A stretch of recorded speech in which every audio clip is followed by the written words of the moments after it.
I'll use this to break the ice. So, oh yeah, because I started the class, I'll just show you a little bit, then I'll go back to working. Yeah.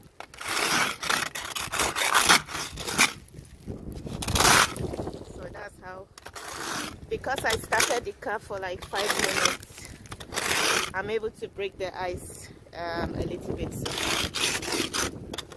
that's it. So, that's interesting, huh? Yeah. So I'm going to do it here too. Oh, this one is still a little bit hard to break, so I'll wait a little bit. I have to do this also.